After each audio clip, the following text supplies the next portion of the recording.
Gameweek 6 is almost upon us. As FPL managers, I'm sure most of us are getting our teams ready, doing our analysis. In my previous video, we spoke about so many things. We spoke about one being the fixture difficulty rating and how it affects us as FPL managers, or how we should consider that as FPL managers, because you'd want to be very cautious heading. You can't buy go for Salah this week because he has a very good fixture and you feel like next week he's not going to help you, then you have to sell him. Then you'll be buying 3 4 players every game week. You'll always end up every game week with -8, -12, -16, which won't really help. So a game week like game week 5, where most managers didn't perform, if you ended up with 40 points and you had to be deducted -12, then you'd end up with little to nothing, which is not going to help you as an FPL manager. So these are some of the things that you should consider heading into every game week, or at least 2 game weeks. You could do it for 3 or 4, but sometimes things happen. So managers with Higo Ekitike would be very disappointed because they were hoping that he could provide for at least 2 or 3 game weeks, but he picked up a red card during the midweek action against Southampton, so he's going to miss some few games. So things like that would happen. You would have unexpected injuries. You would have players fatigued. All those things are going to happen because they are playing a lot of fixtures. All right. So as I said, in this video, would be I would give you my team review, why I'm going with some players, which other players you could consider aside what or the players I have, and would also focus on captaincy issue. We'll go through the fixtures and see how they are coming and what to look out as FPL managers. So before we do get into it, kindly subscribe, hit that subscribe button, share the video. Let's get interactive. Let us also know what your plans are heading into Game Week 6 and who you decide to captain as well. All right, so let's get into it. So the first thing, we'll just go through the fixtures, because as FPL managers you'd want to know who is facing who, and this is very important. So we'll start the game week with Brentford taking on Manchester United as an early kickoff match. Then Chelsea facing Brighton and Hove Albion. Then Crystal Palace, Liverpool, Leeds United, Bournemouth, Manchester City, Burnley, Nottingham Forest, Sunderland, Spurs, Tottenham Hotspurs. They take on Wolves. Then on Sunday we have 2 games. That is going to be Aston Villa, Fulham. Then we end with Newcastle taking on Arsenal. So then we end the whole game week on Monday with Everton taking on West Ham United. So all in all, the fixtures look very interesting. We hope for a very good game week to favor most managers. Of course, not everyone would be favored, but some will be favored more. So let's just get into the team selection and let's see what our thoughts are. So before we do go, let's just look at the fixtures. We can just make a rough selection from here. This is just rough analysis.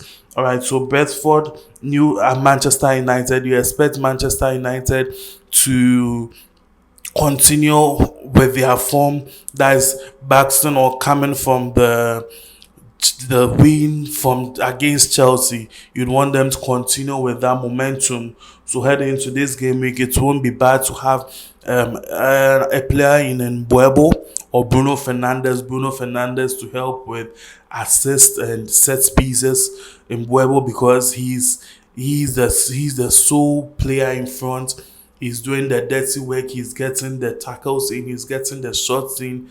So he looks like a good option attacking wise. Very aggressive, very solid player. Chelsea, Brighton, and Hove Albion. Brighton last game week starts. Let's go over a 2-goal lead against Spurs United, West Tottenham Hotspur, sorry, they let go of a 2 goal lead against Tottenham Hotspur, and coming up against a Chelsea side that recently lost to Manchester United. They've lost to Bayern Munich, even though they won in their EFL action. They'll still want to keep the momentum, keep the pace up, because as world champions, everyone is looking at them to see how they perform. So facing this Brighton and Hove Albion team is going to be very tricky.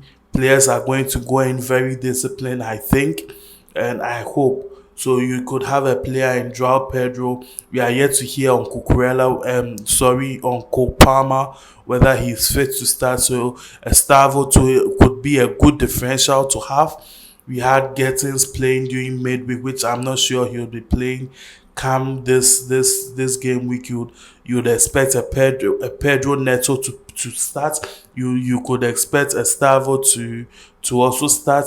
You could have Enzo Fernandez in the mix as well. Caicedo, you have Joao Pedro, Cucurella, Chaloba. So players that you could be looking at: Chaloba, Cucurella, Joao Pedro, and probably Enzo Fernandez, Estavo as um, differentials, but basically defender Cucurella, attacker Joao Pedro, and you should be good to go. Crystal Palace, Liverpool. Crystal Palace sometimes are very difficult to play against, and this is a match they are playing at home. So Liverpool come to them as their away side, and you still expect Liverpool to go in with all the momentum they've gathered over the season. We have Higo, as I said. Higo is has been red carded, which means he's going to miss a few games. Hence, Isaac would be starting most likely. You would have Salah in the mix, Gravenberch somewhere in the mix there as well. So all in all, it looks settled. If you want a defender, you could have a defender in Van Dijk. You could have a winger in Salah, a differential winger in Gapo. You could have a striker in Isak. But I think players you should look at: Salah, then look at Van Dijk. The others, you could use them as differentials. And if you are feeling bold enough, you could go for a player in Mateta, an attacker in Mateta from Crystal Palace. Just if you are feeling very bold. Then we have Leeds United against Bournemouth. Leeds have proven to be very difficult to play against this season so far at home. They are facing a Bournemouth side who have come into this season with so much momentum, picking up the goals and points, providing for FPL managers. So you'd also want to be, you could go for players from here. Goodmanson as a defender from Leeds United. You could go for Stach from Leeds United as a midfielder winger. You could go for Semenyo. You could go for Senise. You could go for Petrovic as a differential goalkeeper. And they all in all, you should be good to go. If you don't have too many goals, you should have a clean sheet either way from either side. City Burnley, it could be it could go either ways. It could be a match filled with goals, or it could be a very structured match, because Burnley have players who understand how the EPL works, and they are trying to keep their heads above water very early so they don't sink. City too want to keep their momentum going, want to make sure they bounce back from that late draw against Arsenal. Make sure they are bridging the gap. They are bridging the gap between themselves and the leaders Liverpool, because if they give so much gap, it's going to be very difficult catching up with them. So you could have a player in Renders, you could have a player in Foden, you could have a player in Haaland as well. So all in all, these are very good options to have. Bernardo Silva as a differential, and should be good to go. And Nottingham Forest, Sunderland, you could have either players from each. You could have team players from each side. You could have I'm not too sure of attackers from Nottingham Forest now, but you could go with Chris Wood. You could go with Xhaka from Sunderland as well. Then we have Spurs, Wolves.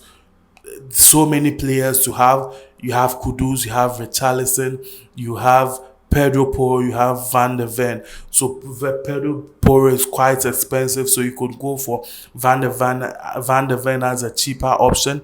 You have Kudus who would be in the mix providing the hard work and assist, so you could go for him. Richarlison there as a differential striker. If you feel Haaland is too expensive, you could go for Richarlison in the mix there. Then Aston Villa Fulham.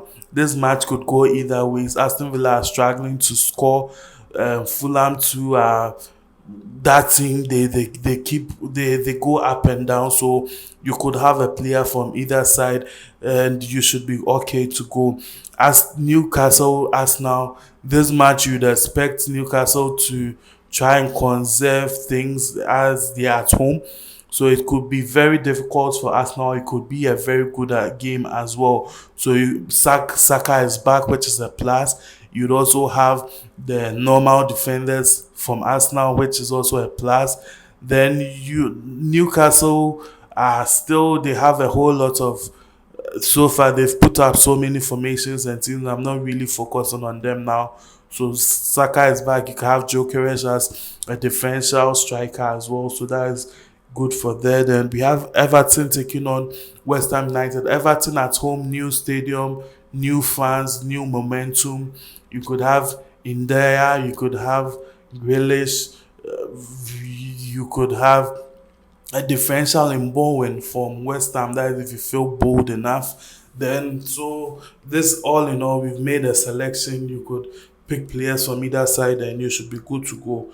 So let's get into a team review and why I chose my players. So I'm going to Raya, Gabriel, Kosa, Van de Ven, Kudu, Semenyo, and as you can see, so I am, as I said earlier on this season, I'm applying differentials. I just want to go for players that most managers are not going to go for, even think from, or at least so it's going to either be few managers are picking them, or most managers wouldn't even go for them, or go for them and put them on their bench. And I have a few players, a few constants that everyone is going for. At least I can't go for differential and just have the whole team. No, it's not going to work out. So I have a few players as differentials, a few to who are constant. And with the captaincy, I went bold. So as I said, I'm applying something different. I hope it works out. If it doesn't, I learn and I keep on. And I just want to prove that it works. It's worked for me, and I would keep doing it for more managers to understand. There are game weeks where a differential is all that is going to save you. There are other game weeks where, even though it doesn't save you, it still puts you way above water and you should be good to go. Whilst managers are getting 120, you could get 100 and from a differential team. Sometimes you could even get more. So I went with this team. So I have my constants. Most managers going for them in Gabriel, Semenyo, Kudu, Salah. You'd also have Grealish in the mix there somewhere, Joao Pedro. And I had my differentials. I went with Corsa. Van de Ven, I don't think he'll be a differential, but most managers would also pick him. So I have my differentials. So let's say Van de Ven, Corsa. I also have Bowen being a differential. Most managers will be very cautious when it comes to Joao Pedro, but he'll still be among the most selected. So this is how it's looking for me. And my captaincy, I went for Van de Ven. Why Van de Ven? Because I feel this match could be more about the defensive players putting in the work. I'm just trying something bold. If it works out, that's good. If it doesn't, we move on. I'm not too worried. I understand how it goes, and sometimes you need to be bold, and I'm taking this decision. So if you have this team, you want to go for an entirely different selection, you could have a change in Corsa. You could bring in another player from either Chelsea. You should be good to go. Then with my midfield, you could have, the midfield looks very certain, but you could have midfielders from City, that is wingers. So you could have Renders, you could have Foden as good advantages. You could have Saka. So if you feel Semenyo is not really your guy, you could go for Rendes in from City. You could go for um, who you could go for Foden from City. It would be a plus for you. If you feel you don't really want Semenyo, you don't want Kudus, you could go for those players, as they would also be good options as well. If you want strikers, you could easily go in for Haaland over Joao Pedro or Bowling. You could also go in for Richarlison, who would be a good option. Jokeres as a differential. If you feel you are not too certain, you could go for Jokeres. Chris Wood, I'm not too certain now about him, so you could have Jokeres in the mix there somewhere. Then have either Joao Pedro as a backup, or someone there about this. You should be okay to go. So this is how my team is looking. And if you have any questions, just leave it in the comments. I'll get back to you. Let's get interactive. Kindly hit that subscribe button, subscribe, like. Thank you.